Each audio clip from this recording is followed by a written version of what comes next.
right, next up, we're jumping to another friend, another MSO. We're welcoming him back, and I wonder if he has anything to say about all of that discussion. Patrick, wasn't that fantastic?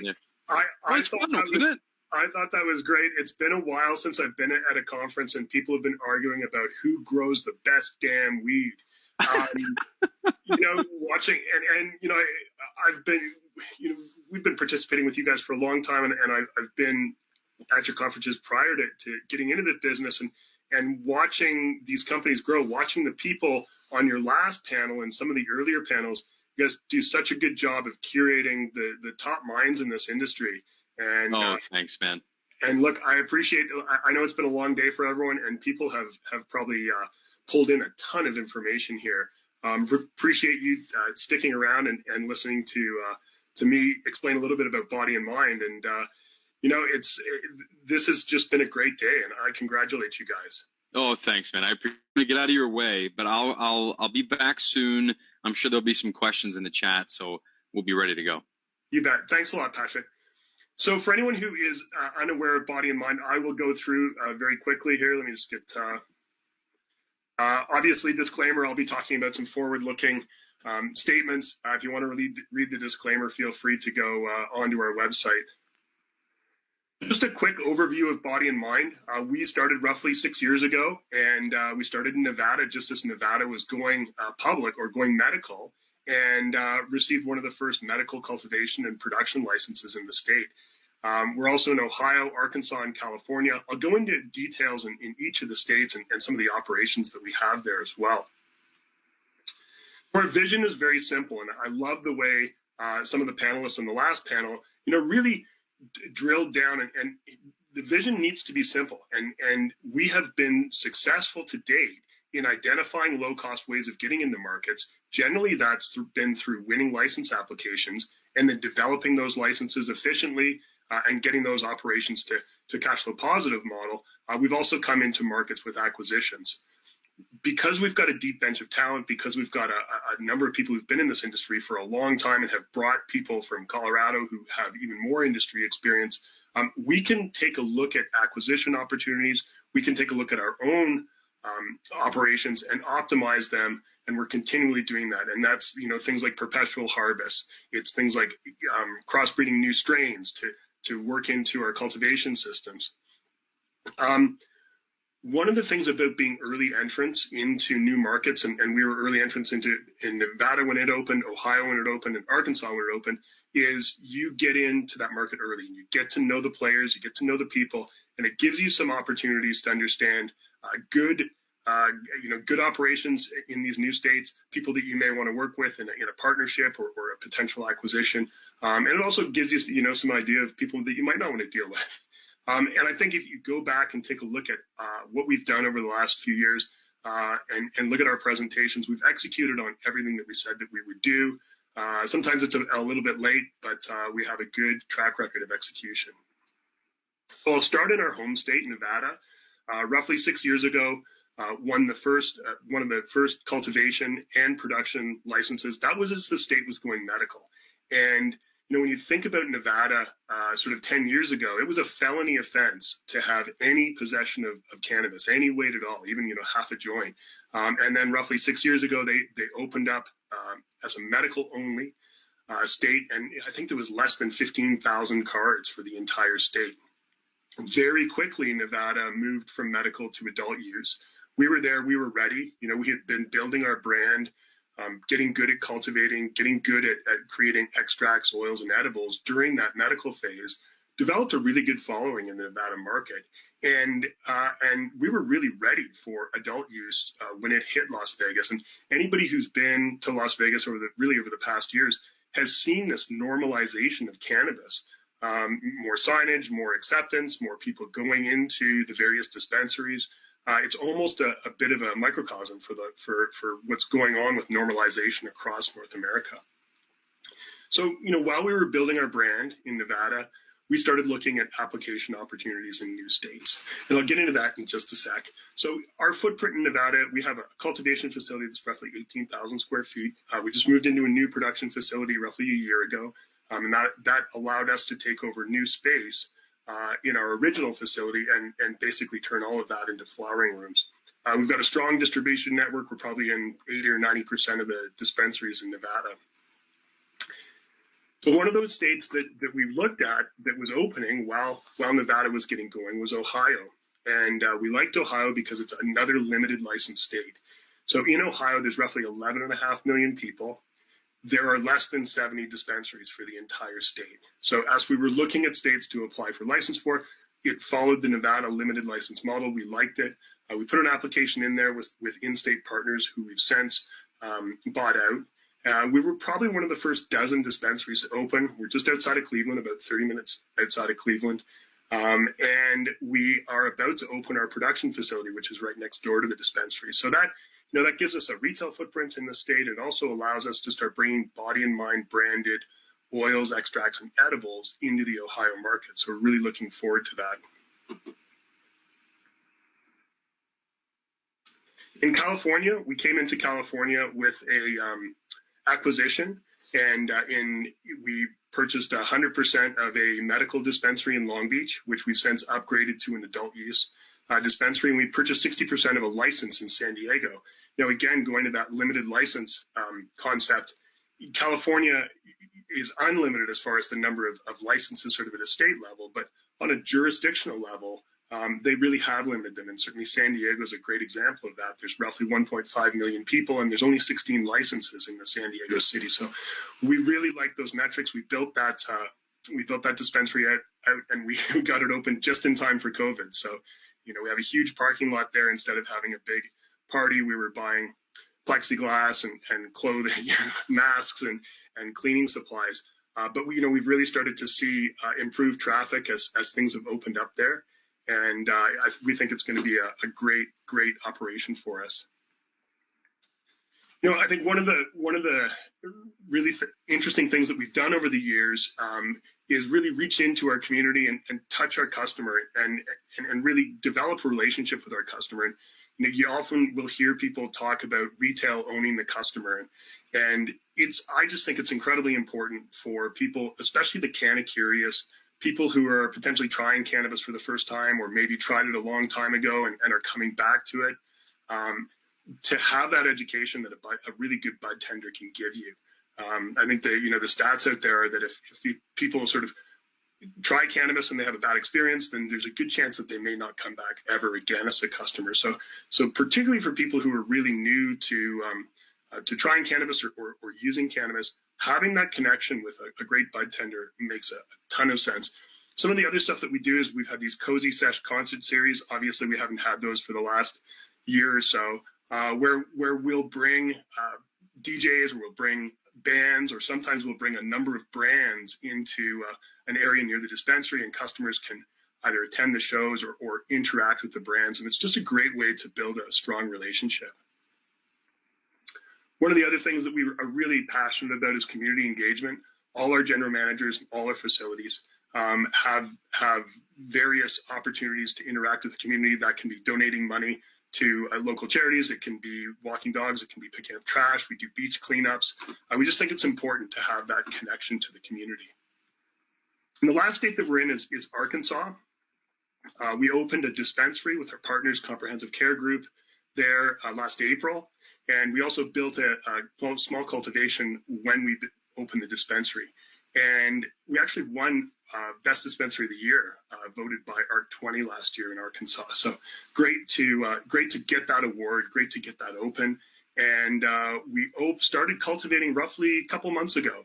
So we're just starting to see veg in what's going to turn into our first flowering in Arkansas. We're really looking forward to that. To give you an overview of select financials, these are the last 3 quarters that you can see on the screen. We have a fiscal year that ends July 31st. So this takes us to our last reported quarter, which is our fiscal Q2, which is January 31st, 2021. So you can see really strong revenue growth over the last 3 quarters.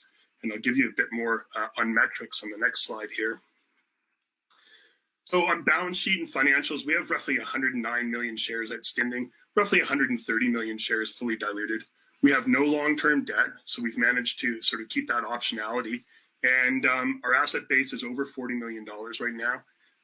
We've had two quarters. The past 2 quarters have been adjusted EBITDA positive, and we continue to see new revenues from these new operations that are coming online.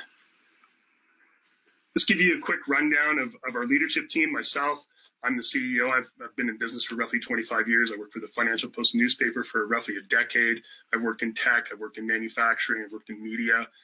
Trip Hoffman's our chief operating officer. He has a fantastic story about leaving the fund industry in Chicago and coming to Colorado just as Colorado was starting to get going for recreational cannabis, and getting into that industry at an early stage, eventually using his skills. He's got a PhD in physics to really optimize not just cultivation, but dispensary operations. Ended up owning a cultivation and running dispensaries. I'm really fortunate to have him join our team several years ago. Dong Shim's our CFO. He's been CFO for a number of public companies, really deep understanding of the finances and understanding the pubco aspect of our business. Alexis Podesta is the past secretary of Housing, Consumer Affairs, and Business for California. And her agency was responsible for moving cannabis in California from medical to adult use. So just a huge undertaking, and great to have that state moving, into or have moved into adult use here. And Brent Reuter is our director with us. He's been a banker. He's been involved in a number of M&A transactions, and has been a great resource for our board. Just a quick overview. Why Body and Mind? We've got near-term revenue growth from some of the operations that are opening soon. So I mentioned that we've got Ohio productions coming online. We've got Arkansas cultivation, which is in the veg stage right now. We are long-term debt-free. We have a tight capital structure with 109 million shares outstanding. If you look back and see how we've spent our money, we've been excellent stewards of capital. Product quality, I really didn't touch on this in the presentation, but I think we heard on the last panel how important that is. And it's not just, I think consistency really is important, but you want to have the product that people are coming into the dispensaries and asking for. Our flower in Nevada is sold before it's cut down. There's huge demand. And I think a lot of that is we came out of the gate early in that state and came out with a really high-end product, not just our flower, but our concentrates as well. And they're in demand. And I think that is just so key when you're trying to develop a strong brand. We do a lot of work on license applications, both in states that we're in and states that we're looking to get into. Some of them are limited license applications where there will be a limited number of winners. Some of them are in states that are open for license applications, but jurisdictionally challenged. Obviously, we have done well in the limited license environment. We certainly like that world. Our diversified assets, I think, set us apart from some of the single state operators. What we saw in COVID was that every state had a bit of a different reaction. And we felt that by being diversified, it really created a lot of opportunity for us. If you go back and look at our strategy and how we've laid out, what we're going to do, we have generally been on time or maybe a little bit late on most of the facilities that we've intended to open, and the milestones that we've created for ourselves. Proven track record, and a strong management team. And that's it. Patrick, if there's any questions out there, I'd be happy to answer them. There are indeed. There are indeed, Michael. I've got a few minutes left here, and I want to roll through some of these. First off, I know this guy, Andrew Weiss, says, wow, that's a crazy stat. Ohio has a lot of opportunity. Now, I believe this, but he did say yesterday that I look like Ryan Reynolds. So, I don't know how much faith you can put in a guy who says that. But is there anything, Michael, that you want to say about Ohio and really the opportunity there for you guys? Yeah, I think that, Ohio's it's just, it's sort of a state, you hear people talking about Michigan, you hear people talking about Pennsylvania. I think that certainly from the interactions that we've had with people over the last little bit, it's really getting on everyone's radar right now. And, Ohio, with that very limited number of dispensary licenses, there's also a very limited number of cultivation licenses, both what they call Tier 1, which are the large cultivation licenses, and Tier 2, which are the smaller cultivation licenses. Ohio is going to come out with another application process for dispensary license. And I got to tell you, as a CEO, of a company with a dispensary, I looked at it and I was like, oh no. But the reality is that even when they, award all these new dispensary licenses, there's going to be something like 140 dispensaries for 11.5 million people.